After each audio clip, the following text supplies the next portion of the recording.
അല്ലാഹുവിന്റെ പരിശുദ്ധമായ ഖുർആൻ ഒരായത്ത് ഒരു ഖുർആനിന്റെ ഒരു ഭാഗത്ത് അല്ലാഹു ഇങ്ങനെ പറയുകയാണ്. എന്തേ പറയുന്നതെന്നറിയുമോ? സമ്പത്തും സന്താനങ്ങളും അനുഗ്രഹമാണ്. സമ്പത്തും സന്താനങ്ങളും അനുഗ്രഹമാണ്. ഒരു മനുഷ്യന്റെ സന്തോഷമാണ്, ഒരു മനുഷ്യന്റെ വിജയമാണ്. അല്ലാഹുവിന്റെ പരിശുദ്ധമായ ഖുർആൻ പറയുന്ന മക്കൾ അനുഗ്രഹമാണെന്ന് പരിശുദ്ധമായ ഖുർആനിന്റെ ഒരു ഭാഗത്ത് അല്ലാഹു പറയുമ്പോ അതേ ഖുർആനിൽ തന്നെ മറ്റൊരു ഭാഗത്ത് അല്ലാഹു പറയുകയാ, ഇന്നമാ അംവാലുകും വഔലാദുകും ഫിത്ന. അല്ലാഹുവിന്റെ പരിശുദ്ധമായ ഖുർആനിന്റെ 114 അധ്യായങ്ങളിൽ ഒരു ഭാഗത്ത് സമ്പത്തും മക്കളും അനുഗ്രഹമാണെന്ന് പറയുമ്പോ അതേ ഖുർആൻ തന്നെ പറയുന്ന മറ്റൊരു സ്ഥലത്ത് ഒരു മനുഷ്യന്റെ നാശം അവന്റെ മക്കളാണെന്ന് അല്ലാഹുവിന്റെ പരിശുദ്ധമായ ഖുർആൻ നമുക്ക് പരിചയപ്പെടുത്തുമ്പോ എന്റെ പ്രിയമുള്ള സഹോദരങ്ങളെ, പാതിരാത്രി പടച്ചറപ്പേ ഇൽമിന്റെ വഅദിന്റെ സദസ്സിലേക്ക് ഒഴുകിയെത്തി എന്റെ പ്രിയപ്പെട്ട മാതാപിതാക്കളോട് അല്ലാഹുവേ നമ്മളും കാണുന്നവരാ, ഖുർആനിന്റെ ഈ ആയത്ത് നമ്മൾ കാണുന്നവരാണ്. ഒരു സ്ഥലത്ത് അല്ലാഹുവേ മക്കള് കാരണം സന്തോഷിക്കുന്ന മാതാപിതാക്കളുണ്ട്, മക്കള് കാരണം സന്തോഷിക്കുന്ന മാതാപിതാക്കള്. എങ്കിലും മറു സൈഡിൽ ചില മാതാപിതാക്കളുണ്ടല്ലോ, ചില മക്കൾ അല്ലാഹുവേ, ചില ഉമ്മയും വാപ്പയും അല്ലാഹുവിനോട് ദുആ ചെയ്യുന്ന പടച്ചറപ്പേ എന്റെ പൊന്നുമോന് ദീർഘായുസ് കൊടുക്കണേ അല്ലാ, എന്റെ പൊന്നുമോന് ആഫിയത്ത് കൊടുക്കണേ അല്ലാ. രാവിലെ വീട്ടിൽ നിന്ന് ഇറങ്ങിപ്പോയ തന്റെ പൊന്നാര മകന് വീട്ടിലേക്ക് മടങ്ങി വരുന്നത് വരെ ഒരു സമാധാനമില്ലാതെ പടച്ചവനെ ഒന്നിരിക്കാൻ കഴിയാതെ ഉറക്കം വരാതെ മാതാപിതാക്കളെ തന്റെ പൊന്നുമക്കളെ കാത്തിരിക്കുമ്പോ എന്റെ പ്രിയമുള്ളവരെ മറ്റൊരു ഭാഗം നോക്കുമ്പോ അല്ലാഹുവേ മാതാപിതാക്കള് പടച്ച റബ്ബിനോട് ചോദിക്കുന്നു, അല്ലാ എന്തിനാ പടച്ചവനെ ഇങ്ങനെ ഒരുത്തനെ തന്നത്? എന്തിനാ പടച്ചവനെ? അല്ലാഹുവേ ഉമ്മയും വാപ്പയും അല്ലാഹുവോട് തന്നെ ചോദിക്കുകയാ, എന്തിനാ അല്ലാ ഇങ്ങനെ ഒരുത്തനെ എനിക്ക് തന്നത്? രാവിലെ വീട്ടിൽ നിന്നിറങ്ങി പോകുന്ന പൊന്നുമോര് അവൻ മരിച്ചു പോകണമെന്ന് ആഗ്രഹിക്കുന്ന മാതാപിതാക്കളുണ്ടല്ലോ. അല്ലാഹുവേ പടച്ചവനെ മക്കള് നന്നാകണമെന്ന് ആഗ്രഹിക്കുന്ന, തന്റെ മക്കള് നന്നാകണമെന്ന് ദുആ ചെയ്യേണ്ട നാവ് കൊണ്ട് ഇവൻ നശിച്ചു പോകട്ടെ, ഇവൻ മുടിഞ്ഞു പോകട്ടെ എന്നല്ലാഹുവേ തന്റെ മക്കൾക്കെതിരെ ദുആ ചെയ്യുന്ന മാതാപിതാക്കളുമുണ്ട്.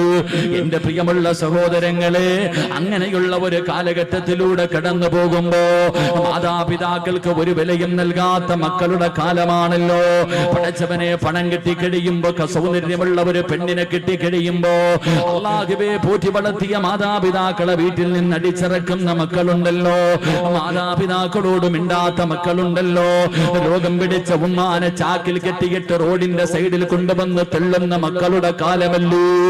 എന്റെ പ്രിയമുള്ളവരെ, സ്കൂളിൽ പഠിക്കുന്ന യുവതലമുറയുണ്ടല്ലോ, തന്റെ കൂട്ടുകാരോട് പ്രായമുള്ള ഉമ്മയെ കാണിച്ചിട്ട് പ്രായമുള്ള വാപ്പയെ കാണിച്ചിട്ട് ഇതെന്റെ മാതാപിതാക്കളാണെന്ന് പറയാ മക്കള് മടിക്കുന്ന ഒരു കാലത്തുകൂടെ കടന്നു പോകുമ്പോ എന്റെ പ്രിയമുള്ളവരെ, നമ്മളെല്ലാവരും ഏറ്റവും കൂടുതൽ കേട്ട ഒരു ചരിത്രമുണ്ട്. ഈ കഴിഞ്ഞ വലിയ പെരുന്നാളിന് നമ്മളെല്ലാവരും ഒരു കുടുംബത്തെ കുറിച്ച് കേട്ടു. അല്ലാഹുവേ ഏത് കുടുംബത്തെ കുറിച്ചെന്നറിയുമോ? പരിശുദ്ധമായ മക്കയിലേക്ക് കോടാനുകോടി ലക്ഷക്കണക്കിന് ജനങ്ങള് അല്ലാഹുവിന്റെ ഭവനത്തിലേക്ക് പോയിട്ട് തിരിച്ചു വരുമ്പോ ഒരു കുടുംബത്തെ ഓർക്കാതെ ഒരു മനുഷ്യനും തിരിച്ചു വരാൻ കഴിയില്ല. അല്ലാഹുവിന്റെ മക്കയിലേക്ക് പരിശുദ്ധ കഅബയിലേക്ക് ചെന്നിട്ട് ഒരു വാപ്പയെയും ഉമ്മയെയും മകനെയും കുറിച്ച് ചിന്തിക്കാതെ അവര് തന്നെയാണല്ലോ, അവരുടെ സ്മരണ തന്നെയാണല്ലോ ഇബ്രാഹിം നബിയെയും ഹാജറ ബീവിയെയും ഇസ്മായിൽ നബിയെയും ഈ ഭാര്യ ഭർത്താവിനെയും മകനെയും ഓർക്കാതെ ഒരു മനുഷ്യനും മക്കയിൽ നിന്ന് മടങ്ങി വരാൻ കഴിയില്ലല്ലോ. എന്റെ പ്രിയമുള്ളവരെ, അല്ലാഹുവിന്റെ ഖുർആൻ പറഞ്ഞ മക്കളാരെന്നറിയുമോ? അല്ലാഹുവിന്റെ പരിശുദ്ധമായ ഖുർആൻ ഒരു മകനെ കുറിച്ച് പറഞ്ഞു തരികയാ. പാതിരാത്രി ഒരുമിച്ച് കൂടി എന്റെ പ്രിയമുള്ള ഉപ്പമാരോട്, ഉമ്മമാരോട്, എന്റെ പ്രിയപ്പെട്ട മാതാപിതാക്കളോട്, ചെറുപ്പക്കാരോട്, മക്കളെ ഖുർആൻ പറഞ്ഞ മകനേതെന്നറിയുമോ? എന്റെ പ്രിയമുള്ളവരെ, അല്ലാഹുവിന്റെ ഖുർആൻ പറയുന്നു, ഇന്നല്ലാഹ ഇസ്തഫാ ലി ആദമ വനൂഹ വആല ഇബ്രാഹീം അല്ലാഹുവിന്റെ പരിശുദ്ധമായ ഖുർആൻ പറയുന്നു ആദം നബി അലൈഹിസ്സലാമിനെ അല്ലാഹു തിരഞ്ഞെടുത്തു, നൂഹ് നബി അലൈഹിസ്സലാമിനെയും അല്ലാഹു തിരഞ്ഞെടുത്തു. എന്നിട്ട് അല്ലാഹു പറഞ്ഞു വആല ഇബ്രാഹിം നബിയെ തെരഞ്ഞെടുത്തു എന്നല്ല പറഞ്ഞത്, ഇബ്രാഹിം നബിയുടെ കുടുംബത്തെ തെരഞ്ഞെടുത്തു എന്ന് പരിശുദ്ധമായ ഖുർആൻ പറയുകയാ. ഏത് കുടുംബമെന്നറിയുമോ എന്റെ പ്രിയമുള്ളവരെ? ആരാണ് ഇബ്രാഹിം നബി എന്നറിയുമോ? ഇബ്രാഹിം നബിയുടെ ചരിത്രം ഈ മുസ്ലിമീങ്ങൾക്ക് മറക്കാൻ കഴിയില്ലല്ലോ എന്റെ പ്രിയമുള്ളവരെ. മഹാനായ ഖലീലുള്ളാഹി ഇബ്രാഹിം നബി അലൈഹിസ്സലാം തന്റെ പ്രിയപ്പെട്ട ഭാര്യയായ സാറാ ബീവി റളിയല്ലാഹു തആല അൻഹാ രണ്ടുപേരും വിവാഹം കഴിഞ്ഞു. ഒരുപാട് നാളുകളായി മക്കളില്ല, രണ്ടുപേർക്കും പ്രായമായിരിക്കുകയാണ്. ആ സമയത്ത് ഇബ്രാഹിം നബി അല്ലാഹുവിനോട് ദുആ ചെയ്യുകയാ, മക്കളെ കിട്ടാൻ ദുആ ചെയ്യുകയാണ്. എന്നിട്ടും മക്കളെ കിട്ടാതെ വന്നപ്പോ തന്റെ പ്രിയപ്പെട്ട ഭാര്യയായ സാറാ ബീവി റളിയല്ലാഹു തആല അൻഹാ അവന്റെ ഭർത്താവായ ഇബ്രാഹിം നബിയോട് അവിടുന്ന് പറയുന്നു, നബിയേ ഇനി ഞാൻ പ്രസവിക്കുമെന്ന് തോന്നുന്നില്ല നബിയേ, എനിക്കൊരുപാട് പ്രായമായല്ലോ, അതുകൊണ്ട് നിങ്ങൾ മറ്റൊരു വിവാഹം കഴിക്കണം നബിയേ. ഒരു ഭാര്യ ഭർത്താവിനോട് മറ്റൊരു വിവാഹം കഴിക്കാൻ പറയുകയാ. ഇബ്രാഹിം നബിയോട് പറഞ്ഞു നിങ്ങൾ മറ്റൊരു വിവാഹം കഴിക്കണം, ആ വിവാഹത്തിലൂടെ ഒരു കുഞ്ഞുണ്ടായാ അത് എന്റെ കുഞ്ഞ് തന്നെയല്ലേ നബിയേ, എനിക്കവനെ സ്നേഹിക്കാൻ കഴിയുമല്ലോ. ഇബ്രാഹിം നബി തന്റെ പ്രിയപ്പെട്ട ഭാര്യയോട് പറഞ്ഞു, സാറാ എങ്കിൽ നീ തന്നെ ഒരു പെണ്ണിനെ കാണിച്ചതാ. ആരെയാണ് ഞാൻ വിവാഹം കഴിക്കേണ്ടത്? നീ തന്നെ കാണിച്ചതാ സാറാ. സാറാ ബീവി റളിയല്ലാഹു തആല അൻഹ ഒരു പെണ്ണിനെ കാണിച്ചു കൊടുക്കുകയാ. ആരെയാ കാണിച്ചു കൊടുത്തത്?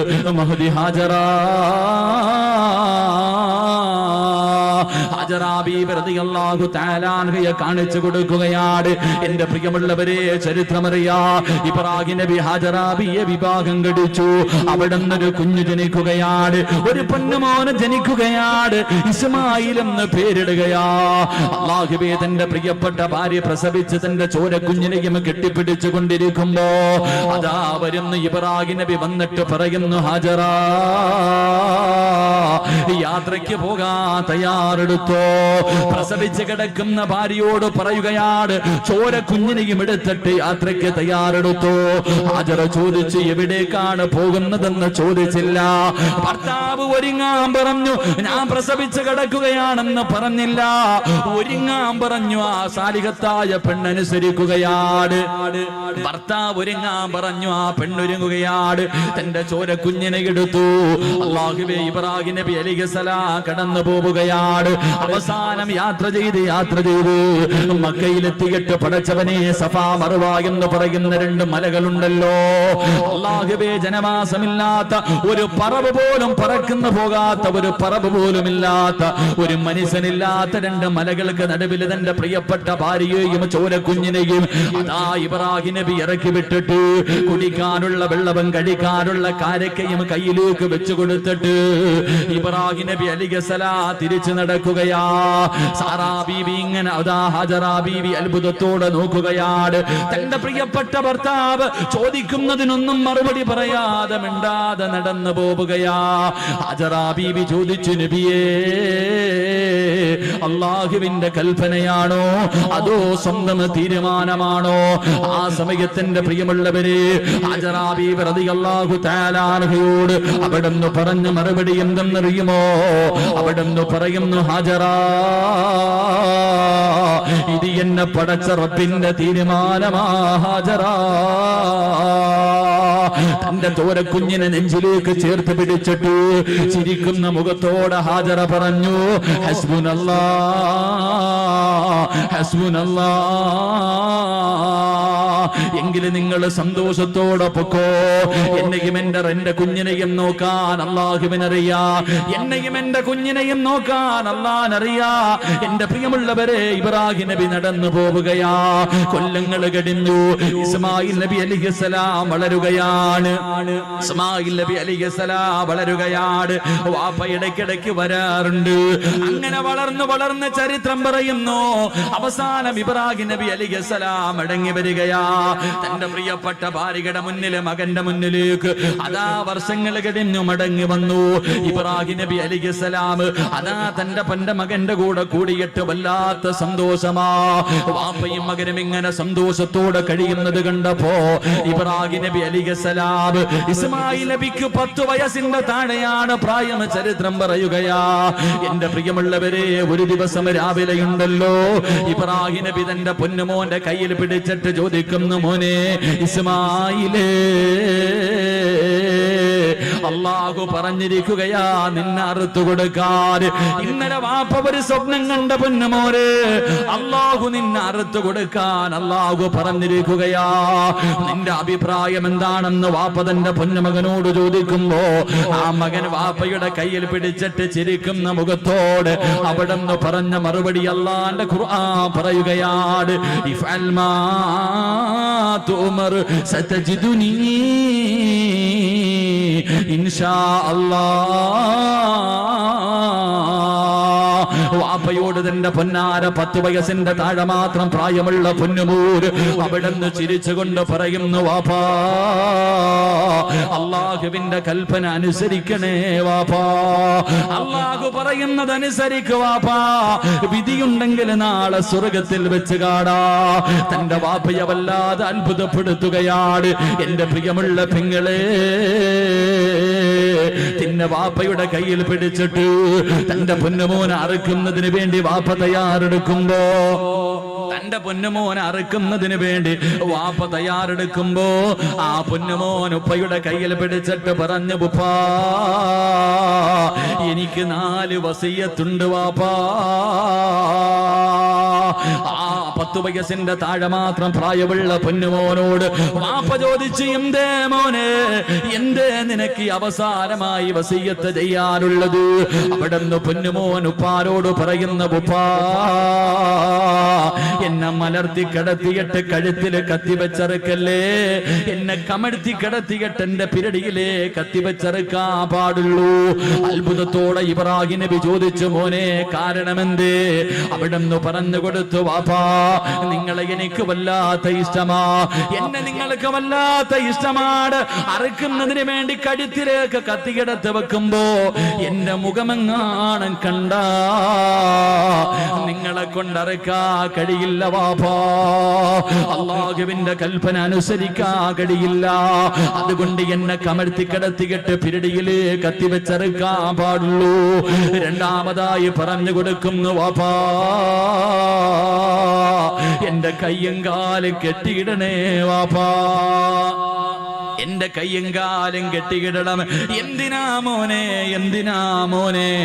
വാപ്പാ നിങ്ങൾ എന്റെ കഴുത്തില് കത്തിവെച്ചറക്കുമ്പോ എനിക്ക് വല്ലാതെ വേദനിക്കുമല്ലോ. എന്റെ കൈകാലുകൾ ഇട്ടടിച്ചാ ഉപ്പയുടെ കൈവിറയ്ക്കും ഉപ്പാ, നിങ്ങളെ കൊണ്ടറുക്കാൻ കഴിയില്ല. മൂന്നാമതായിട്ട് പറയുന്ന, ഉപ്പാ ഞാൻ ധരിച്ചിരിക്കുന്ന എന്റെ വസ്ത്രം എന്റെ ഉമ്മാനെ കാണിക്കല്ലേ, എന്റെ ഉമ്മാനെ സഹിക്കൂല, എന്റെ ഉമ്മാടെ മനസ്സ് വേദനിക്കും. നാലാമതായിട്ട് ഇസ്മായിൽ എന്ന ചെറിയ പയ്യന് വാപ്പയോട് പറഞ്ഞു കൊടുക്കുകയാണ്, വാപ്പാ എന്നെ അറുത്തിട്ട് നിങ്ങൾ തിരിച്ചു പോകുമ്പോ എന്റെ ഉമ്മയോട് എന്റെ സലാം പറയടേ, എന്റെ ഉമ്മാനെ നാളെ സ്വർഗത്തിൽ വെച്ച് കാടാമെന്ന് ഞാൻ പറഞ്ഞു എന്ന് പറയണേ എന്ന് അറുക്കാൻ കൊണ്ടുപോകുന്ന വാപ്പയോടൊരു പൊന്നുമോ പറഞ്ഞു കൊടുത്ത ചരിത്രം കേൾക്കുമ്പോ ഏതൊരു വാപ്പയുടെയും മനസ്സിന്റെ ഉള്ളില്, ഏതൊരു ഉമ്മയുടെയും മനസ്സിന്റെ ഉള്ളില് അറിയാതെ ദുആ ചെയ്യുന്നു, അല്ലാ ഇതുപോലെ ഒരു മകന്, ഇതുപോലെ ഒരു കുഞ്ഞിന് എനിക്ക് നീ തരണേ അല്ലാ. അറിയാതെ റബ്ബിനോട് ദുആ ചെയ്യുമല്ലോ. അതുകൊണ്ട് എന്റെ പ്രിയമുള്ളവരെ റസൂലുള്ളാഹി പറയുകയാ, എപ്പോഴും ദുആ ചെയ്യുന്നവരാണല്ലോ. അല്ലാഹുവിന്റെ റസൂൽ പറയുകയാണ്, സാലിഹായ മക്കളെ നമുക്ക് വേണം, നന്മയുള്ള മക്കളെ നമുക്ക് വേണം, നമ്മളെ സ്നേഹിക്കുന്ന മക്കളെ നമുക്ക് വേണം, നമുക്ക് ദുനിയാവിലും ആഖിറത്തിലും ഉപകരിക്കുന്ന മക്കളെ നമുക്ക് വേണം. നമ്മുടെ മയ്യത്ത് കുളിപ്പിക്കാൻ അറിയുന്ന, മയ്യത്ത് നമസ്കരിക്കാൻ അറിയുന്ന, ഖബറിന്റെ ചാരത്ത് വന്ന് ദുആ ചെയ്യുന്ന ചെയ്യുന്ന അല്ലാഹുവിന്റെ പ്രവാചകൻ അവിടെന്ന് പറഞ്ഞു കൊടുത്തു, സഹാബ, ഒരു മനുഷ്യന് മരണപ്പെട്ട 3 കാര്യങ്ങള് പ്രയോജനം ചെയ്യൂ എന്ന് അഷ്റഫുൽ ഖൽഖ് നബി മുഹമ്മദ് മുസ്തഫ സല്ലല്ലാഹു അലൈഹി വസല്ലം അല്ലാഹുവിന്റെ റസൂൽ പറഞ്ഞു, ഒരു മനുഷ്യൻ മരണപ്പെട്ടാൽ 3 കാര്യങ്ങളെ പ്രയോജനം ചെയ്യൂ. 1, ആ മനുഷ്യൻ ചെയ്ത സൽക്കർമ്മം. 2, ആ മനുഷ്യൻ കൊടുത്ത സദഖയുണ്ടല്ലോ. 3, മക്കളുടെ പ്രാധാന്യം മനസ്സിലാക്കാൻ, മക്കളുടെ വില മനസ്സിലാക്കണമെങ്കിൽ അല്ലാഹുവിന്റെ റസൂൽ പറഞ്ഞ ഈ ഒരേ ഒരു ഹദീസ് മതി. 3, അല്ലാഹുവിന്റെ റസൂൽ പറഞ്ഞു, മരിച്ച 6 അടി മണ്ണിനകത്ത് കൊണ്ടുവച്ച ഒരു മനുഷ്യന് പിന്നെ പ്രയോജനം ചെയ്യുന്ന 3ാമത്തെ കാര്യം ഏതെന്നറിയുമോ? സ്വാലിഹായ ദുആ ചെയ്യുന്ന മക്കളാണെന്ന് നബി മുഹമ്മദ് മുസ്തഫ. നബി മുഹമ്മദ് മുസ്തഫ നബി മുഹമ്മദ് മുസ്തഫ എന്തേ പറഞ്ഞത്? മരിച്ചുപോയ ഒരു മനുഷ്യന് പ്രയോജനം ചെയ്യുന്ന 3ാമത്തെ കാര്യം സാലിഹായ മക്കൾ എന്നല്ല പറഞ്ഞേ, സാലിഹായ മക്കൾ എന്നല്ല പറഞ്ഞേ. സാലിഹായ മക്കളുണ്ട്, നിസ്കരിക്കും, നോമ്പ് പിടിക്കും, വയലു പറയും, വയലു കേൾക്കും, സദക്ക കൊടുക്കും, എല്ലാ നല്ല കാര്യവും ചെയ്യും. ഉമ്മാനെയും വാപ്പാനെയും പള്ളിക്കുഴി കൊണ്ടുവച്ചാൽ പിന്നെ ആ പരിസരത്തോട്ട് പോകത്തില്ല. ഇങ്ങനെയുള്ള മക്കളെ കിട്ടിയിട്ട് വല്ല പ്രയോജനമുണ്ടോ? ഇങ്ങനെയുള്ള മക്കളെ കിട്ടിയിട്ട് പ്രയോജനമില്ല. വാപ്പയും ഉമ്മയും മരിച്ചു കഴിഞ്ഞാൽ പിന്നെ കഴിഞ്ഞു, കുഴിച്ചിട്ട് കഴിഞ്ഞാൽ അവരോടുള്ള ബന്ധം കഴിഞ്ഞു. അങ്ങനെയല്ല. റസൂലുള്ള പറഞ്ഞു, സ്വാലിഹായ ദുആ ചെയ്യുന്ന മക്കൾ, സാലിഹായ മരിച്ചുപോയവരുടെ ഖബറിന്റെ ചാരത്ത് ചെന്ന് പൊട്ടിക്കരഞ്ഞ് ദുആ ചെയ്യുന്ന മക്കൾ, അതാണ് മക്കളെന്ന് നബി മുഹമ്മദ് മുസ്തഫ. നബി മുഹമ്മദ് മുസ്തഫ. അള്ളാഹു അങ്ങനെയുള്ള മക്കളിൽ എന്നെയും നിങ്ങളെയും ഉൾപ്പെടുത്തി അനുഗ്രഹിക്കുമാറാകട്ടെ. അള്ളാഹു അങ്ങനെയുള്ള മക്കളെ നമുക്ക് നൽകി അനുഗ്രഹിക്കുമാറാകട്ടെ. ആദ്യം അങ്ങനെയുള്ള മക്കളാകണം ഞാനും നിങ്ങൾ. ഇപ്പം ചോദിക്കും, നിങ്ങളൊക്കെ വളർന്നു, നിങ്ങൾക്ക് മക്കളായി, പക്ഷെ നിന്റെ ഉമ്മയ്ക്കും വാപ്പയ്ക്കും നീ എത്ര വളർന്നാലും മക്കൾ തന്നെയല്ലേ? എത്ര വളർന്നാലും നിന്റെ മാതാപിതാക്കൾക്ക് നീ മക്കളാ. അപ്പൊ നീയും നന്നാകണം, നിന്റെ മക്കൾ നന്നാകണം. അള്ളാഹു നമ്മളെല്ലാവരെയും നന്നാക്കി തരുമാറാകട്ടെ. അള്ളാഹു നമ്മളൊക്കെ സാലിഹ്യങ്ങളിൽ പെടുത്തുമാറാകട്ടെ. സാലിഹായ മക്കളാകാൻ ആഗ്രഹമുള്ളവരെന്ന് കൈവക്കിക്കും. സാലിഹായ മക്കള് അൽഹംദുലില്ലാഹ്, പെണ്ണുങ്ങളൊന്നും പൊക്കൂല, വേറെ വല്ല കാര്യത്തിലും ഇപ്പൊ ചാടി കയറി എഴുന്നേറ്റ് നിന്നേ. നീ സാലിഹായ നിനക്കുള്ള, നീ ചെയ്ത നിന്റെ മക്കൾ നിന്നോട് ചെയ്യും, നീ ചെയ്തില്ലേ നിന്റെ മക്കളും അത് തന്നെ കാണിക്കും. അള്ളാഹു നമ്മളൊക്കെ സാലിഹ്യങ്ങളിൽ പെടുത്തുമാറാകട്ടെ.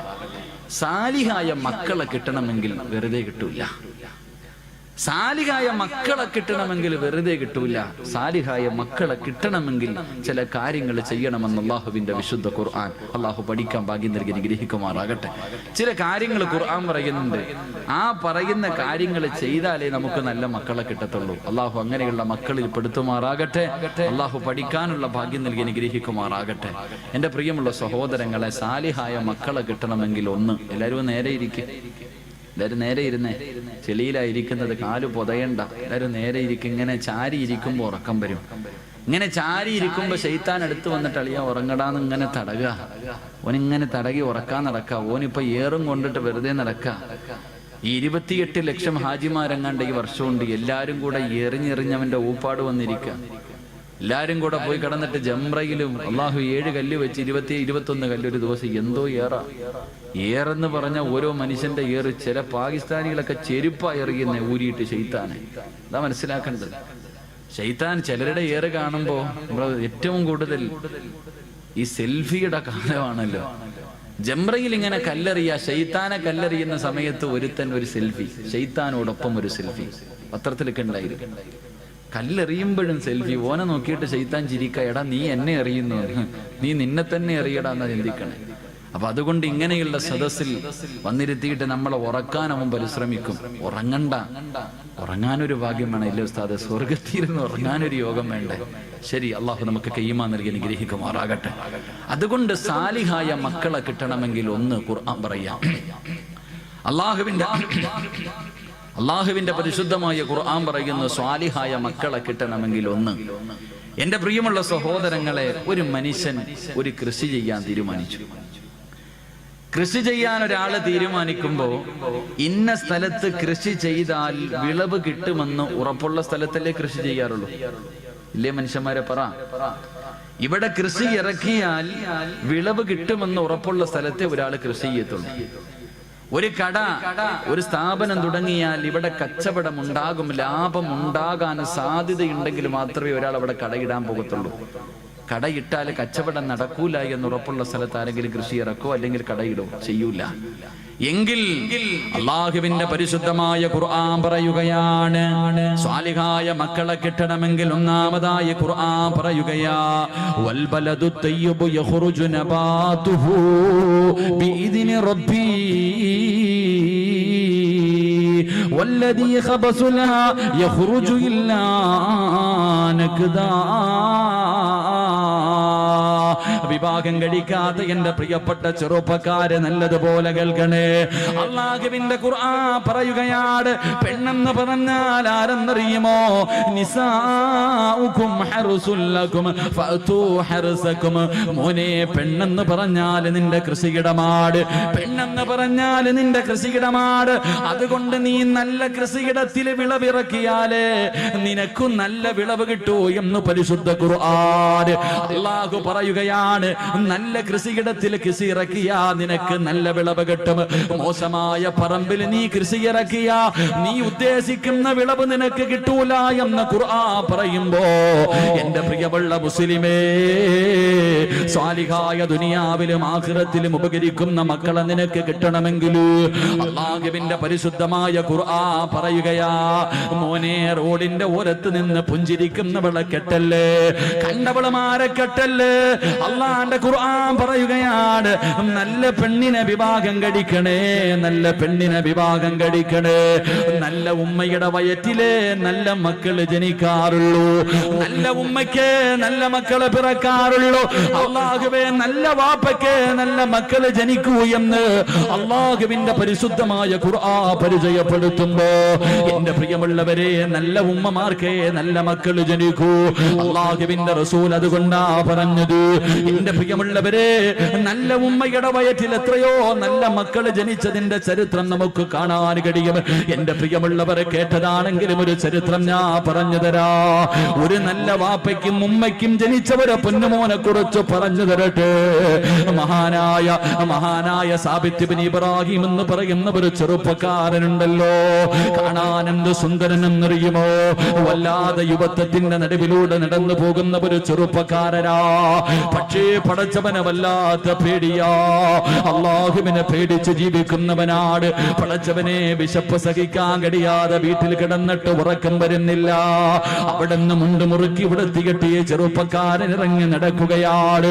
അവസാനം നടന്ന് ഒഴുക്കമുള്ള ഒരു പുഴയുടെ ചാരത്ത് പോയി തളർന്നു കിടക്കുകയാ.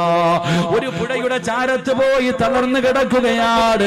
അങ്ങനെ വിശപ്പ് സഹിക്കാൻ കഴിയാതെ തളർന്നു കിടക്കുമ്പോ വെള്ളത്തിലൂടെ ഒരു ആപ്പിൾ ഇങ്ങനെ ഒഴുകി വരികയാ. വെള്ളത്തിലൂടെ ഒരു ആപ്പിൾ ഇങ്ങനെ ഒഴുകി വരികയാണ്. സാബിത്ത് ഇബ്നു ഇബ്രാഹിം എന്ന് പറയുന്ന ചെറുപ്പക്കാരൻ ആപ്പിളങ്ങ് കാണുമ്പോ വിശപ്പിന്റെ കാഠിന്യത്താൽ അറിയാതെ അതങ്ങെടുത്ത് കഴിക്കുകയാണ്. പടച്ചവനെ, ആപ്പിളങ്ങ് ആർത്തിയോടെ തിന്നുകയാണ്. തന്റെ ആമാശയത്തിലേക്ക് ആപ്പിളിന്റെ ഒരൽപ്പം തന്റെ വയറിന്റെ ഉള്ളിലേക്ക് കടന്നു ചെന്നപ്പോ വിശപ്പിനൽപ്പം ശമനം കിട്ടിയപ്പോ ആ ചെറുപ്പക്കാരൻ ചിന്തിച്ചു, അല്ലാ, ഇതാരുടേതാണെന്നറിയില്ലല്ലോ പടച്ചവര്. ഹറാമ് തിന്നുപോയല്ലോ, ഹറാമന്റെ വയറ്റിൽ പെട്ടുപോയല്ലോ, എന്റെ ദുനിയാവും ആഖിറവും നഷ്ടപ്പെട്ടു പോയല്ലോ. പടച്ചവനെ, എന്റെ അമലുകളൊന്നും സ്വീകരിക്കില്ലല്ലോ, ഞാൻ മരിച്ചാ നരകത്തിലാണല്ലോ. കയ്യിൽ പകുതി ആപ്പിൾ പിടിച്ചിട്ടൊരു ചെറുപ്പക്കാരൻ പുഴയുടെ ചാരത്ത് നിന്ന് തലയിലൂടെ മണ്ണ് വാരിയിട്ടിട്ട് പൊട്ടിക്കരയുകയാ. അല്ലാഹുവേ, സമാധാനമില്ല. എല്ലാവരും നോക്കുമ്പോ പൊട്ടിക്കരഞ്ഞുകൊണ്ട് എന്റെ നാശമേ എന്ന് വിളിച്ചുകൊണ്ട് ആ ഒഴുക്കുള്ള പുഴയ്ക്കെതിരായി നടക്കുകയാണ്. ആ പുഴയുടെ ചാരത്തുകൂടെ നടക്കുകയാ. എല്ലാവരും അത്ഭുതത്തോടെ നോക്കുന്ന ഒരു പ്രാന്തനെ പോലെ, അതാ തലയ്ക്ക് ബോധമില്ലാത്തവരെ പോലെ പൊട്ടിക്കരഞ്ഞുകൊണ്ട് അല്ലാഹുവേ കരഞ്ഞുകൊണ്ട് പോവുകയാണ്. ഈ ചെറുപ്പക്കാരെ കിലോമീറ്ററുകളോളം നടക്കുകയാ. അവസാനം ഒരു ആപ്പിള് തോട്ടം കണ്ടു. ആ തോട്ടത്തിൽ നിന്നാണ് ആപ്പിള് വെള്ളത്തിലേക്ക് വീണതെന്ന് മനസ്സിലാക്കി പൊട്ടിക്കരഞ്ഞുകൊണ്ട് തോട്ടത്തിനകത്തേക്ക് കടന്നു ചെല്ലുകയാ. ഒരു മനുഷ്യനകത്ത് നിൽക്കുന്നു, കരഞ്ഞുകൊണ്ട് പറഞ്ഞു, എനിക്കൊന്ന് പൊരുത്തം തരുമോ? ഞാൻ അറിയാതെ വിശപ്പിന്റെ കാഠിന്യത്താൽ ഒരാപ്പിളിന്റെ പകുതി ഞാൻ കടിച്ചുപോയി. ആ വീടാ തോട്ടത്തിലിരിക്കുന്ന മനുഷ്യൻ പറയുന്നു, സാബിത്ത്, ഞാൻ ഇതിന്റെ മുതലാളിയല്ല, ഞാൻ ഇവിടത്തെ തൊഴിലാളിയാണ്.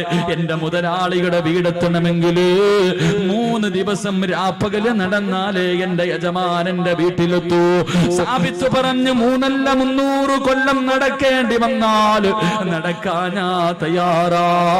കാരണം എനിക്ക് റബ്ബിന്റെ മുന്നിൽ അല്ലാഹുവേ ഒരു പാപിയെ പോലെ നിൽക്കാൻ വയ്യ. അവസാനം യജമാനന്റെ വീട് പറഞ്ഞു കൊടുത്തു. അതാ നടക്കുകയാണ്. 3 ദിവസം രാവും പകലും നടന്നു. അവസാനം ആ തോട്ടത്തിന്റെ യജമാനന്റെ വീടിന്റെ മുന്നിലെത്തി. ഓടിച്ചെന്ന് പൊട്ടിക്കരഞ്ഞുകൊണ്ട് പറയുന്നു, എനിക്കൊന്ന് പൊരുത്തം തരുവോ? നിങ്ങളുടെ ആപ്പിള് ഞാൻ കടിച്ചുപോയി, എനിക്കൊന്ന് പൊരുത്തം തരുവോ? ആ പ്രായമുള്ള മനുഷ്യൻ പറഞ്ഞു, സാബിത്തേ, നിന്റെ ആമാശയത്തിലേക്ക് കടന്നുപോയാ ആ പകുതി ആപ്പിളിന് ഞാൻ പൊരുത്തപ്പെട്ടു തരണമെങ്കിൽ എനിക്കൊരു കണ്ടീഷനുണ്ട്. എന്ത് കണ്ടീഷനും ഞാൻ തയ്യാറാണ്. സാബിത്ത് ചോദിച്ചു, എന്ത് കണ്ടീഷനാണ്? അവിടെന്ന് പറഞ്ഞു, എനിക്കൊരു പൊന്നുമോളുണ്ട്, അവളെ നീ വിവാഹം കഴിക്കണം. അവൾക്കാണെങ്കിൽ കണ്ണിന് കാഴ്ചയില്ല, അവൾക്ക് ചെവിക്ക് കേൾവിയില്ല, അവൾക്ക് നടക്കാൻ കാലില്ല, വികലാംഗയായ കാണാനടകില്ലാത്ത എന്റെ പൊന്നുമോളെ വിവാഹം കഴിച്ചാലേ നിനക്ക് പൊരുത്തം തരൂ എന്ന് പറയുമ്പോ പൊട്ടിക്കരഞ്ഞുകൊണ്ട് സാബിത്ത് പറഞ്ഞു, അല്ലാ, ഒരു കൊതുകിന്റെ ചിറകിന് പോലും വിലയില്ലാത്ത ദുനിയാവല്ലേ, എന്തിനും ഞാൻ തയ്യാറാ. അവസാനം കണ്ണില്ലാത്ത, കണ്ണ് കാണാത്ത, ചെവി കേൾക്കാത്ത, കാലില്ലാത്ത, കാണാ സുന്ദരിയല്ലാത്ത, ഒരിക്കൽ പോലും കണ്ടിട്ടില്ലാത്ത പെണ്ണിനെ വിവാഹം കഴിക്കുകയാണ്. റബ്ബേ, വിവാഹം കഴിഞ്ഞു. മണിയറക്കകത്തേക്ക് കടന്നു ചെല്ലുമ്പോ സുബ്ഹാനല്ലാഹ്, കാണാനടകുള്ള ഒരു സുന്ദരിയായ പെണ്ണ് മണിയറക്കകത്ത് ഒരുങ്ങിയിരിക്കുകയാ. സാബിത്ത് ചോദിച്ചു, എന്റെ ഭാര്യ എവിടെ? കണ്ണ് കാണാത്ത, ചെവി കേൾക്കാത്ത, സൗന്ദര്യമില്ലാത്ത, കാലിന് സ്വാധീനമില്ലാത്ത എന്റെ ഭാര്യ എവിടെ എന്ന് ചോദിക്കുമ്പോ ആ പെണ്ണ് കയ്യിൽ പിടിച്ചിട്ട് പറഞ്ഞു, സാബിത്തേ, ഞാനാണ് നിന്റെ ഭാര്യ, ഞാൻ തന്നെയാണ് നിങ്ങളുടെ ഭാര്യ. എന്റെ ഉപ്പ എന്റെ കണ്ണിന് കാഴ്ചയില്ലെന്ന് പറയാനുള്ള കാരണം എന്തെന്നറിയുമോ? ജനിച്ചതിന് ശേഷം, എനിക്ക് ഓർമ്മ വെച്ചതിന് ശേഷം അല്ലാഹു കാണല്ലേ എന്ന് പറഞ്ഞ ഒരു കാര്യവും എന്റെ കണ്ണുകൊണ്ട് ഞാൻ കണ്ടിട്ടില്ല സാബിത്ത്. ഹറാമിന്റെ കണ്ണുകൊണ്ട് കണ്ടിട്ടില്ല, ഹറാമിന്റെ ചെവി കൊണ്ട് കേട്ടിട്ടില്ല, ഒരുത്തനെയും ഫോൺ വിളിച്ചിട്ടില്ല, ഒരു വികാരമുണ്ടാകുന്ന ഒരു മോശമായ സംസാരവും എന്റെ ചെവി കൊണ്ട് ഞാൻ കേട്ടിട്ടില്ല. മൂന്നാമതായിട്ട് ആ പെണ്ണ് പറയുകയാ, അല്ലാഹു പോകരുതേ എന്ന് പറഞ്ഞ ഒരു സ്ഥലത്തേക്ക് എന്റെ ഈ കാലുകൊണ്ട് ഇന്ന് വരെ ഞാൻ നടന്നു പോയിട്ടില്ല. അതുകൊണ്ടാണ് എന്റെ വാപ്പ ഇങ്ങനെ പറഞ്ഞെന്ന് പറയുമ്പോ, എന്റെ പ്രിയമുള്ളവരെ, പെണ്ണെന്ന് പറഞ്ഞാൽ ഇങ്ങനെയാ, ഒരു പെണ്ണെന്ന് പറഞ്ഞാൽ ഇങ്ങനെയാണ്. വെള്ളത്തിലൂടെ ഒഴുകി വന്ന ആപ്പിളെടുത്ത് കടിച്ചിട്ട് പൊരുത്തം ചോദിക്കാൻ പോയ ചെറുപ്പക്കാരൻ, ഈ വാപ്പയ്ക്കും ഉമ്മയ്ക്കും ഒരു മകൻ ജനിച്ചു, ഈ വാപ്പയ്ക്കും ഉമ്മയ്ക്കും ഒരു മകൻ ജനിച്ചു. ഇവരുടെ കൃഷിയിടത്തിൽ ഒരു വിളവ് കിട്ടി. ആ വിളവിന്റെ പേരെന്തെന്നറിയുമോ? മഹാനായ ഇമാമുനാ അബൂ ഹനീഫ. ആ കൃഷിയിടത്തിലെ വിളവാണ് അബൂ ഹനീഫ റഹ്മഹുല്ലാഹ് എന്ന് ചരിത്രം പഠിപ്പിക്കുകയാണ്. ആ കൃഷിയിടത്തിൽ നിന്ന് കിട്ടിയ വിളവാണ് മഹാനായ ഇമാമുന അബൂ ഹനീഫത്തുൽ കൂഫി റഹ്മഹുല്ലാഹ്. അല്ലാഹു ഈമാൻ നൽകി അനുഗ്രഹിക്കുമാറാകട്ടെ. അതുകൊണ്ട് നല്ല പെണ്ണിനെ വിവാഹം കഴിക്ക്. അതുകൊണ്ടാ റസൂലുള്ളാഹ് പറഞ്ഞത്, ഫളുഫറു ബിദാത്തിദ്ദീൻ, നീ ദീനുള്ള പെണ്ണിനെ വിവാഹം കഴിക്കണേ എന്ന് നബി മുഹമ്മദ് മുസ്തഫ. നബി മുഹമ്മദ് മുസ്തഫ, നബി മുഹമ്മദ് മുസ്തഫ. അതുകൊണ്ടാണ് റസൂലുള്ളാഹ് പറഞ്ഞത്, ദീനുള്ളവളെ കെട്ടണം, കണ്ടവളെ കെട്ടരുത്. ഇന്നിപ്പോ ദീൻ ആരും നോക്കാറില്ലല്ലോ. വേറെ 3 കാര്യങ്ങളാ നോക്കണം. പണം ഉണ്ടോന്ന് നോക്കും, പണമുണ്ടോ എന്ന് നോക്കും. ഒന്ന് പെറ്റതാണെങ്കിലും കുഴപ്പമില്ല, ഒരുത്തന്റെ കൂടെ ഒളിച്ചോടിയതാണെങ്കിലും കുഴപ്പമില്ല, തന്നെക്കാലം വയസ്സുകൂടെ ഒന്നും വേണ്ട, പണമുണ്ടോ കെട്ടാൻ തയ്യാറാണ്. എന്റെ പ്രിയപ്പെട്ട ചെറുപ്പക്കാരോട് പെണ്ണുപിള്ള മുന്നിൽ ഉമ്മ പറയും, സ്ത്രീധനം ഉണ്ടെങ്കിൽ മാത്രമേ കല്യാണത്തിന് സമ്മതിക്കൂ, പൊന്നു മോനെ വെറുതെ നിൽക്കരുത്. എന്റെ പ്രിയപ്പെട്ട ചെറുപ്പക്കാരോട് പറയുന്നു, സ്ത്രീധനം വാങ്ങണമെന്ന് വാപ്പയും ഉമ്മയും പറഞ്ഞ അനുസരിക്കല്. കാരണം അവരല്ല ജീവിക്കേണ്ടത്, നീയാ ജീവിക്കണ്ടേ. അള്ളാന്റെ റസൂല് പറയുന്നു, മൻ തസവ്വജ ലി ഇംറഅതി മാലിഹാ ലം യസിദുഹു ഇല്ലാ ഫഖറാ. പെണ്ണിന്റെ പണം കണ്ടിട്ട് പെണ്ണ് കെട്ടുന്നവനെ, പെണ്ണിന്റെ പണം കണ്ടിട്ട് പെണ്ണ് കെട്ടുന്നവനെ, നീ എത്ര കോടിയ കണക്കിന് സ്ത്രീധനം വാങ്ങിയാൽ നിന്നെ ദാരിദ്ര്യം പിടിപെടുമെന്ന് ആദരവായ പ്രവാചകൻ നബി മുഹമ്മദ് മുസ്തഫ. 1 കോടി രൂപയും ബെൻസ് കാറും വാങ്ങിയവനാണെങ്കിൽ നീ യതീംഖാനയിലായി പോകുമെന്ന് നബിഗിന റസൂലുള്ളാഹി. അപ്പൊ പണം നോക്കിയിട്ട് പെണ്ണ് കെട്ടിയാ നീ യതീംഖാനയിലാകും. ഇനി 2 ഗ്ലാമർ ഉണ്ടോ? അതാ കൂടെ കൊണ്ട് നടക്കുമ്പോ എല്ലാരും ചോദിക്കണം, പൊട്ടന് ലോട്ടറി അടിച്ചതുപോലെ എവിടുന്ന് കിട്ടിയടാ? കാണുന്നവനൊക്കെ ഇങ്ങനെ നോക്കണം. ഗ്ലാമറുള്ള പെണ്ണ്, സൗന്ദര്യമുള്ള പെണ്ണ്. റസൂലുള്ള പറഞ്ഞു, വേണ്ട മോനെ, ഗ്ലാമർ കൂടിയവളെ നീ കെട്ടല്ലേ, അവളുടെ സൗന്ദര്യം അവളെ നശിപ്പിച്ചു കളയുമെന്ന് നബിയിന റസൂലുള്ളാഹി. അതുകൊണ്ടാണ് ഭർത്താക്കന്മാരോട് പറയുന്നത്, നിന്റെ ഭാര്യയ്ക്ക് നിന്നെക്കാളും ഗ്ലാമർ ഉണ്ടെങ്കിലും സുന്ദരിയാണെന്ന് പറയാൻ പാടില്ല. നിന്നെക്കാളും ഗ്ലാമർ നിന്റെ ഭാര്യക്കുണ്ടെന്ന് പറയാൻ പാടില്ല. പറഞ്ഞു കഴിഞ്ഞാൽ പിന്നെ ഓള് താഴെയെങ്ങും നിൽക്കൂല. ഓള് വിചാരിക്കും ഇവനില്ലെങ്കിൽ ഇവന്റെ വാപ്പ, അങ്ങനെ എന്താ താഴെയെങ്ങും നിൽക്കൂല, പിന്നെ അങ്ങ് കൂടും, അർശിന്റെ മുകളിലെത്തും. പെണ്ണിന്റെ സൗന്ദര്യം നോക്കിയിട്ട് കെട്ടാൻ പാടില്ല. 3 കുടുംബ മഹിമ നോക്കും. അവനവനെ കൊണ്ട് പറ്റുന്നിടത്ത് പോയി കയറിയാ പോരെ. പുളിങ്കൊമ്പിലേ പിടിക്കത്തുള്ളൂ, അത്തപ്പാടിയ അന്നന്നത്തെ ചെലവിന് എന്റെ കഴിയില്ലാത്തവനെ വേറി കോടീശ്വരന്റെ മോളെ കെട്ടും. അള്ളാന്റെ റസൂല് പറഞ്ഞു, നീ കുടുംബ മഹിമ നോക്കിയിട്ട് പെണ്ണ് കെട്ടല്ലേ, നീ ആ കുടുംബത്തിൽ നാറിപ്പോകുമെന്ന് നബിയിന റസൂലുള്ളാഹി. അവരുടെ മുന്നിൽ നീ നാണം കെട്ടുപോകും, അവനവനെ കൊണ്ട് പറ്റുന്നത്.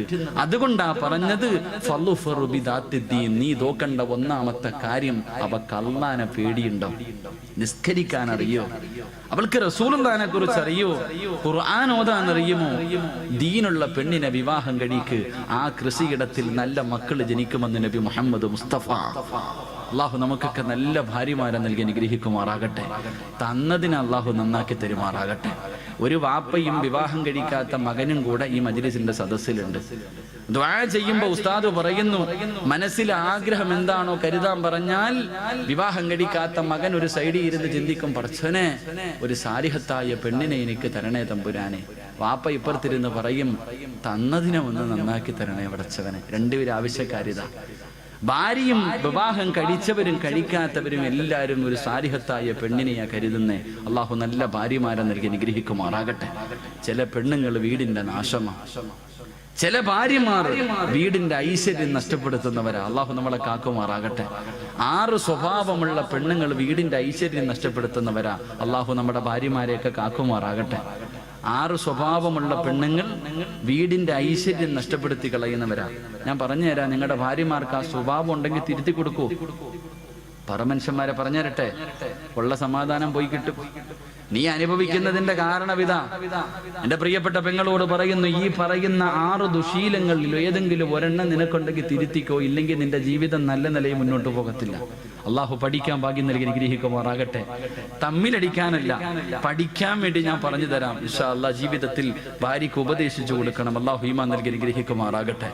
വീടിന്റെ ഐശ്വര്യം നഷ്ടപ്പെടുത്തി കളയുന്ന ഒന്നാമത്തെ ഭാര്യ, വീടിന്റെ ഐശ്വര്യം നഷ്ടപ്പെടുത്തി കളയുന്ന ഒന്നാമത്തെ ഭാര്യ, എന്റെ പ്രിയമുള്ള സഹോദരങ്ങളെ, എപ്പോഴും രോഗം നടിക്കുന്നവള. അള്ളാഹു നമ്മളെ കാക്കുമാറാകട്ടെ. ഭർത്താവ് വന്നിട്ട് പറയും, ഐഷ മോളെ, ഒരു സുലൈമാനി അള്ളാഹ് എനിക്ക് തലവേദന അയക്കാം. ഒരു രോഗമില്ലെങ്കിലും എപ്പോഴും അസുഖം നടിക്കുന്ന ചില ജന്തുക്കളുണ്ട്. ഒരസുഖമില്ലെങ്കിലും അസുഖം നടിക്കുന്ന പെണ്ണ്, വയ്യ വയ്യ വയ്യ, അവൾ എപ്പോഴെങ്കിലും ആരോഗ്യമുണ്ടോ എന്ന് പറയുന്ന ഇന്ന് വരെ കേട്ടിട്ടില്ല. എന്ത് ചെയ്യാൻ പറഞ്ഞാലും രോഗം നടിക്കുന്നവൾ, അവൾ വീടിന്റെ ഐശ്വര്യം നഷ്ടപ്പെടുത്തി കളയുന്നവരാ. അള്ളാഹു നമ്മുടെ ഭാര്യമാരെ കാക്കുമാറാകട്ടെ. അള്ളാഹു നമ്മുടെ ഭാര്യമാരെ കാക്കുമാറാകട്ടെ. ഭർത്താവ് ചെന്നിട്ട് ചോദിക്കും, കേട്ടോടി മൂദേവി ഇന്നങ്ങാര് പറഞ്ഞത്, ഈ പറഞ്ഞ എല്ലാ ഗുണവും നിനക്കൊണ്ട് മര്യാദയ്ക്ക് തിരുത്തിക്കോന്ന് പറഞ്ഞിട്ട് ഇന്ന് തന്നെ തുടങ്ങിയേക്കരുത്. ഞാൻ പഠിക്കാൻ വേണ്ടിയാ പറയണത്, കലഹം ഉണ്ടാക്കാനല്ല. 2 ഞാൻ മൊത്തം പറയണോ? പറയണോ? കേൾക്കാൻ ആഗ്രഹമുള്ള ആണുങ്ങളൊന്ന് കൈപൊക്കിക്കേ. ഇന്ന് തീരുമാനമായി. ഇന്ന് ബെഡ്റൂമിൽ കയറുമ്പോ പറയും, കേട്ടോ, ഉണ്ടെങ്കിൽ തിരുത്തിക്കോ, നിന്നെ ഉപദേശിക്കല്ല, നന്നാകാൻ വേണ്ടിയാ. 2, എന്റെ പ്രിയമുള്ള സഹോദരങ്ങളെ, രണ്ടാമത്തെ ഭാര്യ ചെയ്ത നന്മകൾ എടുത്തു പറയുന്നവളാ. അള്ളാഹു നമുക്ക് ഈമാൻ നൽകി അനുഗ്രഹിക്കുമാറാകട്ടെ. വിവാഹം കഴിഞ്ഞ് 20 കൊല്ലമായി. ഭാര്യയും ഭർത്താവ് ഇന്നും വഴക്കുണ്ടാകുമ്പോ പെണ്ണുപിള്ള പറയും, അതേ വന്നത് വെറുതെ അല്ല, 30 പവനും 50 സെന്റും കാറുമായിട്ടാ വന്നേ. നിങ്ങളുടെ പെങ്ങളെ കെട്ടിക്കാൻ നേരത്ത് എന്റെ കയ്യിൽ കിടന്നതാ ഞാൻ ഊരിത്തന്നത്. എന്റെ വാപ്പ മരിക്കുന്ന കാലം വരെ നോക്കിയത് ഞാനാ. ചെയ്ത നന്മകൾ എടുത്തെടുത്ത് പറയുന്നവൾ, അവള് നല്ലവളല്ല, വീടിന്റെ നന്മ നഷ്ടപ്പെടുത്തുന്നവളാ. അള്ളാഹു നമ്മുടെ ഭാര്യമാരെ കാക്കുമാറാകട്ടെ. അത് ഭർത്താക്കന്മാരും അങ്ങനെ തന്നെ ആയിരിക്കും കേട്ടാ. ഭർത്താക്കന്മാര് എങ്ങനെ ഉണ്ടായി എങ്ങനെ ആയിരിക്കും. 3, എന്റെ പ്രിയമുള്ള സഹോദരങ്ങളെ, മൂന്നാമത്തെ പെണ്ണ് ഭാര്യയും ഭർത്താവും കൂടെ വീടിന്റെ വെളിയിലിരിക്കുക. രണ്ടുപേരും ഇങ്ങനെ തമാശകളൊക്കെ പറഞ്ഞുകൊണ്ടിരിക്കുമ്പോ അയൽവാസിയായ ആമിനായും ഭർത്താവും കൂടെ വെളിയിലിട്ട് ഇറങ്ങാ. ആ സമയത്ത് ഈ ജന്തു ഭർത്താവിനോട് പറയാ, ആണെന്ന് പറഞ്ഞ അങ്ങനെ ഇരിക്കണം, അങ്ങാരുടെ ബോഡി കണ്ടോ, ഇത് നിങ്ങളിങ്ങനെ നടക്കുക. ഭാര്യയും ഭർത്താവും വീടിന്റെ മുന്നിലിരിക്കുമ്പോ തന്റെ ഭർത്താവിനെ മുന്നിലിരുത്തിയിട്ട് മറ്റൊരുത്തനെ കുറിച്ച് അവൻ വലിയവനാവും, മറ്റവനാ മറിച്ചവനാ, അങ്ങനെ ആകണം എന്ന് മറ്റൊരു ആണിനെ ആഗ്രഹിക്കുന്നവൾ നല്ലവളല്ല. അള്ളാഹു നമ്മളെ കാക്കുമാറാകട്ടെ. അങ്ങനെ ചില പെണ്ണുങ്ങളുണ്ട്, അടുത്തണ്ടോ സ്നേഹം എന്ന് പറഞ്ഞ അങ്ങനെ ആയിരിക്കണം, ഇപ്പോഴും അവര് ചക്കയും മാങ്ങയും പോലെ എവിടെ പോയാലും കൊണ്ടു നടക്കും. ഇങ്ങനെ ഇരുത്തിയിട്ട് പറയും. ചില നട്ടലില്ലാത്ത ജന്തുക്കൾ ഇരുന്ന് കേട്ട് ചിരിച്ചുകൊണ്ടിരിക്കും. ചില കൊന്തന്മാരങ്ങനെ ഭാര്യ എന്ത് പറഞ്ഞാലും കേട്ടോണ്ടിരിക്കും. ഒരെണ്ണം തരന്നിട്ട് വിട്ടു കൊടുക്കേണ്ട സമയം അപ്പോഴാ. മറ്റൊരുത്തനെ കുറിച്ച് മറ്റൊരു ആണിനെ പുകഴ്ത്തി പറയുന്നത് കേട്ടിട്ട് ഇങ്ങനെ അടിക്കാൻ പാടില്ല, പക്ഷെ അടിക്കേണ്ട സമയമുണ്ട് മനുഷ്യന്മാരെ. ചില സമയങ്ങളിൽ കൊടുക്കണം. താതാന്ന് പറയുമ്പോ പിന്നെ എങ്ങനെ കൊടുക്കാതിരിക്കുക? ചില പെണ്ണുങ്ങൾ ചോദിച്ചുകൊണ്ട് നടക്കുക, ഒരെണ്ണം തായിക്കാന്ന് പറഞ്ഞു. എന്റെ പ്രിയമുള്ള സഹോദരങ്ങൾ, അതുകൊണ്ട് മൂന്നാമത്തെ പെണ്ണ് തന്റെ ഭർത്താവിനെ മുന്നിലിരിക്കുമ്പോ മറ്റൊരു ആണിനെ ആഗ്രഹിക്കുന്നവൾ. അള്ളാഹു നമ്മളെ കാക്കുമാറാകട്ടെ. നാലാമത്തത് അവക്ക് മക്കളെ നോക്കാൻ സമയമില്ല, ഭർത്താവിനെ നോക്കാൻ സമയമില്ല, വീട് നോക്കാൻ സമയമില്ല. 24 മണിക്കൂറും ഒടുക്കത്തെ ഒരുങ്ങുന്നവളാണെന്ന് നബി മുഹമ്മദ് മുസ്തഫ. അവക്ക് ആരെയും നോക്കാൻ സമയമില്ല. എഴുന്നള്ളത്തിന് നിൽക്കുന്ന ആനയെ പോലെ പട്ട ഇങ്ങനെ നിൽക്കണം. എല്ലാം കെട്ടിയിട്ട് എപ്പോഴും ഒരുങ്ങി സുന്ദരിയായിട്ട് നിൽക്കണം. അവക്ക് അവളെ കുറിച്ച് മാത്രമേ ചിന്തയുള്ളൂ. ഒരുങ്ങണ്ട എന്ന് ഞാൻ പറയുന്നില്ല. പെണ്ണൊരുങ്ങേണ്ടത് നാട്ടുകാരുടെ മുന്നിലല്ല, ഭർത്താവിന്റെ മുന്നില. വേണം, പക്ഷെ ആവശ്യത്തിന് വേണം. ഒരുപാടായിപ്പോയാ അത് പിന്നെ ദുരന്തങ്ങളിലേക്ക് എത്തിക്കും. അപ്പൊ 24 മണിക്കൂറും കണ്ണാടിയുടെ മുന്നിൽ നിന്ന് ഒരുങ്ങുന്നവൾ അവൾ നന്മയുള്ളവളല്ല. അള്ളാഹു നമ്മുടെ ഭാര്യമാരെ കാക്കുമാറാകട്ടെ. 5ാമത്തെ പെണ്ണ് ഭർത്താവിന്റെ കയ്യിൽ പൈസയുണ്ടോ ഇല്ലേ അവൾക്കറിയണ്ട. ഭർത്താവിന്റെ കയ്യിൽ പണമുണ്ടോ ഇല്ല അതൊന്നും അറിയണ്ട. കാണുന്നത് മുഴുവനും വേണമെന്ന് പറഞ്ഞ് വാശി പിടിക്കുന്നവളാ. അള്ളാഹു കാക്കുമാറാകട്ടെ. അങ്ങനെ ചിലരുണ്ട്, ലുലു സെന്ററിൽ കൊണ്ടുപോയി ലോൺ എടുത്തിട്ടാ പോയെ. അവള് ചോദിച്ചത് മുഴുവനും വാങ്ങിക്കൊടുത്തു, ഇനി വണ്ടിക്കൂലിക്ക് മാത്രമേ കാശുള്ളൂ. വെളിയിലിറങ്ങുമ്പോൾ അപ്പുറത്ത് കടയിൽ കിടക്കണ ചുരിദാർ വേണമെന്ന് പറഞ്ഞ് വാശി പിടിക്കും. വാങ്ങിക്കൊടുത്തില്ലെങ്കിൽ പിന്നെ കൊച്ചി മുതൽ വീട് വരെ തല്ലായിരിക്കും. അങ്ങനെ ചില പെണ്ണുങ്ങൾ, അവള് നന്മ നഷ്ടപ്പെടുത്തുന്നവളാ. 6ാമത്തെ പെണ്ണ്, എന്റെ പ്രിയമുള്ള സഹോദരങ്ങളെ, ഭർത്താവ് ശാരീരികമായി ബന്ധപ്പെടുന്നതിന് വിളിച്ചാൽ പറയും, ഞാൻ കുളിച്ചിട്ടില്ല, എനിക്ക് അവൻ അങ്ങനാണ്, രോഗമാണ്, അതാണ് ഇതാണെന്ന് പറഞ്ഞിട്ട് ഒഴിയുന്നവളാ. അള്ളാഹു നമ്മുടെ ഭാര്യമാർക്ക് ഈമാൻ നൽകി അനുഗ്രഹിക്കുമാറാകട്ടെ. ഈ പറഞ്ഞ 5 സ്വഭാവം നിനക്കുണ്ടെങ്കിൽ തിരുത്തിക്കോ, രക്ഷപ്പെട്ടു പോകും. തിരുത്താൻ മനസ്സില്ല, ഇങ്ങനെ തന്നെ പൊക്കോ, അനുഭവിക്കും. അള്ളാഹു നമുക്ക് ഈമാൻ നൽകി അനുഗ്രഹിക്കുമാറാകട്ടെ.